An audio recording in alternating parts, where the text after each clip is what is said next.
Already ये video आपकी record पे है, और ये जिसमें मैंने 312 कंप्लीट किया था उस बारे में है। उसमें तारा वशिष्ठा गंजू जो जस्टिस हाई कोर्ट हैं, उन्होंने मदद की है हमारी, और सुनवाई की तारीख 21 अगस्त ही रखी है दोबारा, और 14 अगस्त बीच में भी हम पेश होंगे और आपको बताएंगे कि उस दिन प्रोसीडिंग क्या रही। तो मेन मकसद जो मेरा आपके बीच में आकर आपको आज की प्रोसीडिंग्स के विषय में जानकारी देना था, कि जिसमें यूनियन को भी पार्टी बना लिया गया है, और कोर्ट नंबर 15 ही शायद रहेगी हमारी अगली 21 तारीख जो अगस्त की आ रही है उसकी डेट। तो आप लोग ज्वाइन कीजिएगा, और नहीं कर पाएंगे तो हम आपको जानकारी देंगे।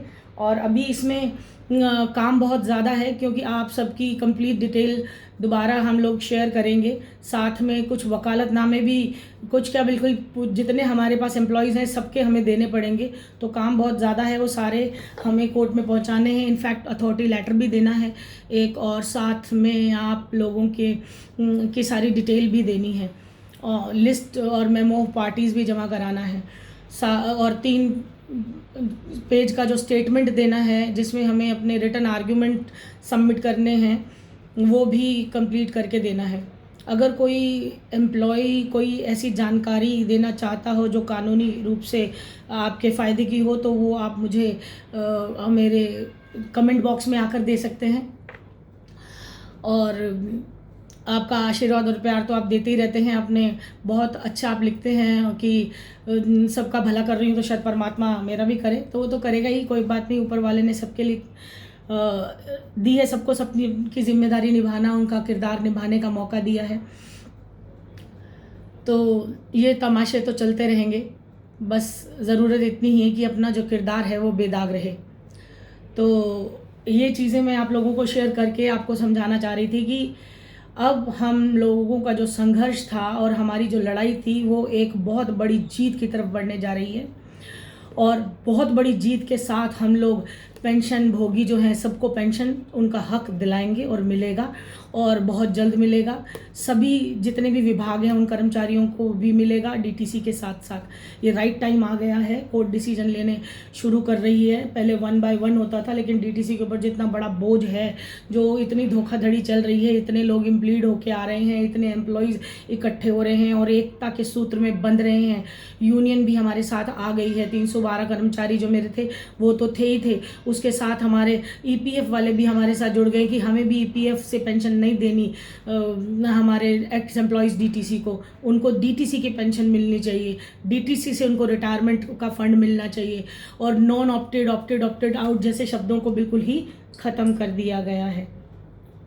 और अगर कहीं बच्ची कुछ कसर रह गई है तो वो हम 21 तारीख को कोशिश करेंगे निकालेंगे, और आप सबके हक में फैसला आएगा। सब चीज़ें आपके सामने क्लियर होंगी, और फिर एक जीत और एक जश्न का माहौल बनेगा, और एक उत्सव सा होगा। हम लोग आप लोगों को निमंत्रण देंगे, अपने पास बुलाएंगे। एक मीटिंग याद होगा आपको, हमने 19 में रखी थी, फिर उसके बाद 21 में रखी थी, 2 मीटिंग्स हमारी हुई। तीसरी भी एक बार हमने बीच में अपने जो एम्प्लॉयज़ को हाई कोर्ट में शुरू में इम्प्लीड करने के लिए रिट डाली थी, जिसमें हमें कैट में जाने की हिदायत दे दी थी। वो उस टाइम का आपको याद होगा, हम तब मिले थे, और उसके बाद हम अलग अलग मिलते रहे हैं। लेकिन अब जो मुलाकात हमारी होगी वो हम सब एक साथ मिलेंगे, और खुशी के मौके के साथ मिलेंगे, और उम्मीद है कि इसी महीने के अंत तक आपकी पेंशन आप लोगों के खातों में आ जाए, और आप लोग फिर हमें जब मिलने आएँ तो खुशियों को हम आपस में बाँटें। आपका और आशीर्वाद और प्यार मिले बुज़ुर्गों का, उनका काम हो जाए। और मैं चाहूँगी कि आप लोग अपनी कोई ना कोई मेडिकल स्कीम ज़रूर लें। बुज़ुर्गों के लिए मेडिकल स्कीम के ऑप्शन हैं खुले हुए, आप उनको प्रीमियम पे भर के उनकी एक पॉलिसी लेके रखें, जिनके पास कोई डिपार्टमेंट नहीं है या जो कोई गवर्नमेंट से रिटायर नहीं हुए हैं, और जिन्होंने ज़िंदगी भर कोई नौकरी नहीं की है सिर्फ, या जैसे मदर हैं उन्होंने घर संभाले हैं, और कुछ बिजनेसमैन फादर्स हैं जिन्होंने कोई नौकरी नहीं की है, तो उनकी आप एक मेडिक्लेम पॉलिसी भी लेके रखें फॉर द बैकअप। सरकारी फैसले तो होंगे, जल्दी होंगे, और सरकार का फ़र्ज़ तो बनता ही है, चाहे वो केंद्र सरकार हो या राज्य सरकार हो, अपने कर्मचारियों को सुख सुविधाएं दे, उनको जीने का अधिकार उनका जो बनते हैं उनके राइट्स वो दे, एक अच्छी साफ़ सुथरी सड़कें दे, माहौल दे और बच्चों को अच्छी एजुकेशन दे, साथ साथ जॉब्स दे, यंग जनरेशन को, बुज़ुर्गों को पेंशन दे और जो प्रोफेशनल्स हैं उनको भी अच्छा सोर्स ऑफ इनकम या उनको भी सिक्योर किया जाए। वकीलों की भी पेंशन होनी चाहिए, मैं तो ये चाहूँगी। और देखेंगे वकीलों से बात करके कि हम भी रिट लगाते हैं, पहले आपका फ़ैसला आपके हक़ में ले आएँ और सबको मिलनी चाहिए पेंशन जो 60 साल के बाद रिटायर हो जाता है और 60 साल के बाद रिटायरमेंट की एज पे आ जाता है और सीनियर सिटीज़न की पोस्ट ग्रहण कर लेता है पद, तो उनको सुकून से रोटी खाने के लिए 2 वक्त के लिए पेंशन एक ज़रूरी हक़ है, एक सुविधा है, एक अधिकार है जो आप सबको मिलना चाहिए और मिलेगा। और चाहे हमने कोर्ट से लिया है, चाहे हमने सरकारों को बार बार तलब करके उनको भ्रष्टाचार के दिखा के रूप उनका कि भ्रष्टाचारी हैं आप लोग और धोखाधड़ी कर रहे हैं, और काफ़ी हमारे मंत्री शंत्री इस सिलसिले में जेल भी गए जिसमें हमारे मुख्यमंत्री जी भी शामिल हैं। और अब ट्रांसपोर्ट मिनिस्टर ने समझदारी के काम करने शुरू कर दिए हैं, शायद हो सकता है वो इस मुद्दे पे भी क्लियर कर दे पिक्चर कि कब इनको कैशलेस मेडिकल स्कीम और इनके हाथ में पेंशन इनके खाते में ट्रांसफ़र हो रही है।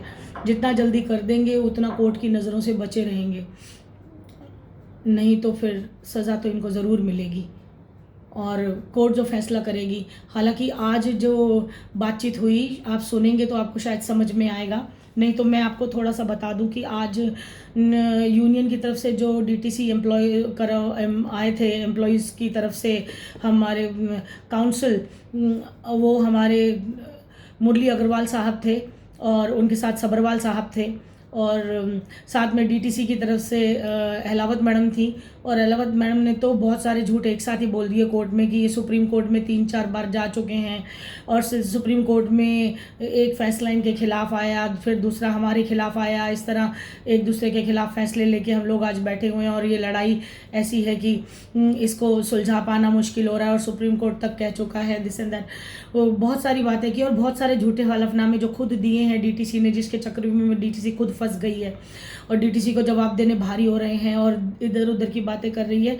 उसके लिए हमारी जो जस्टिस तारा वशिष्ठा मैम हैं, हाई कोर्ट तारा वशिष्ठा गंजू, उन्होंने बहुत अच्छे से इस मैटर को समझा है और इस पे बहुत गहन अध्ययन किया है और ये फील किया है कि ये बुज़ुर्ग तड़प रहे हैं, एक एक दिन इनका जा रहा है। हमारे डीटीसी के जो यूनियन की तरफ से काउंसिल अपीयर हुए थे अग्रवाल साहब, उन्होंने बहुत अच्छी बात कोर्ट में कही कि ये जो बुज़ुर्गों में से काफ़ी जो 50% के करीब जा भी चुके हैं इस दुनिया से, तो अगर आज फैसला नहीं दिया गया और जल्द से जल्द इन कर्मचारियों को उनका हक नहीं दिलाया गया तो फिर बहुत ज़्यादा इनको इस चीज़ का खामियाजा भुगतना पड़ेगा और ये अन्याय होगा सीनियर सिटीजन्स के साथ, उन बुज़ुर्गों के साथ जिन्होंने अपनी ज़िंदगी के 30 साल 40 साल और 35 साल 20 साल डीटीसी विभाग को दिए और इतना लंबा समय देने के बाद आज वो 2 वक्त की रोटी पेंशन ही तो मांग रहे हैं। अपना एरियर का वो पैसा जो डीटीसी के ऊपर बनता है वही मांग रहे हैं और साथ में एक यही सुविधा चाहते हैं जैसे एमसीडी के एम्प्लॉयज़ को कैशलेस मेडिकल स्कीम दी जाती है या कॉरपोरेट्स भी अपने एम्प्लॉयज़ को कैशलेस मेडिकल स्कीम प्रोवाइड कराते हैं। वकीलों को भी केजरीवाल साहब ने ये राहत दी है, 5 लाख तक का मेडिकल स्कीम दिया है, तो क्यों ना डीटीसी के रिटायर्ड कर्मचारियों को भी कैशलेस मेडिकल स्कीम का लाभ दिया जाए।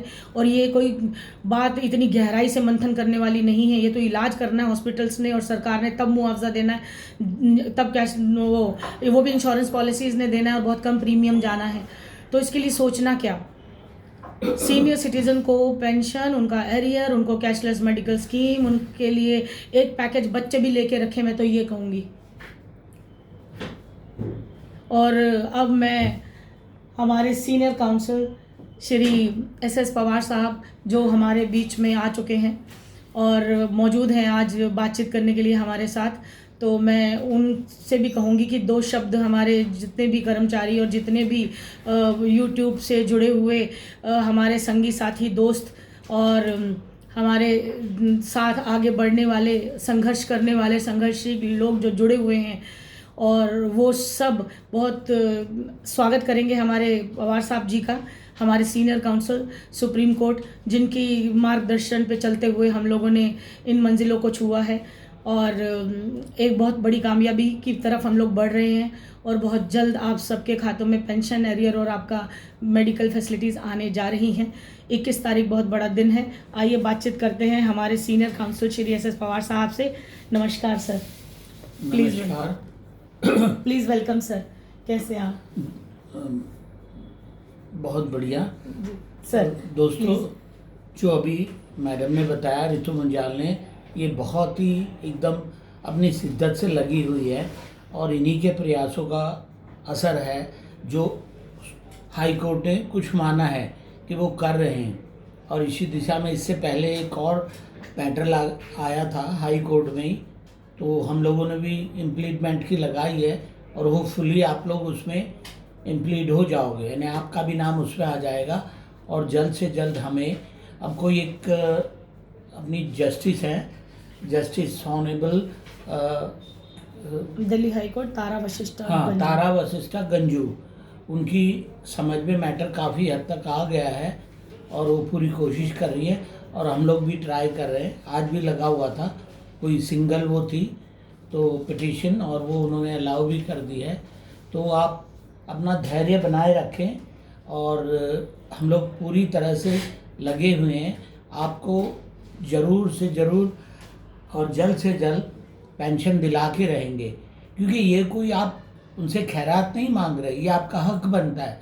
सुप्रीम कोर्ट कितनी बार कह चुका कि ये तो इनका हक बनता है, जिन्होंने अपनी इतनी ज़िंदगी के अहम दिन, अहम टाइम डीडीसी के लिए लगा दिया, तो क्या डीडीसी का फ़र्ज़ नहीं बनता है? क्या जो घर से बेघर हुए इधर उधर घूम रहे हैं?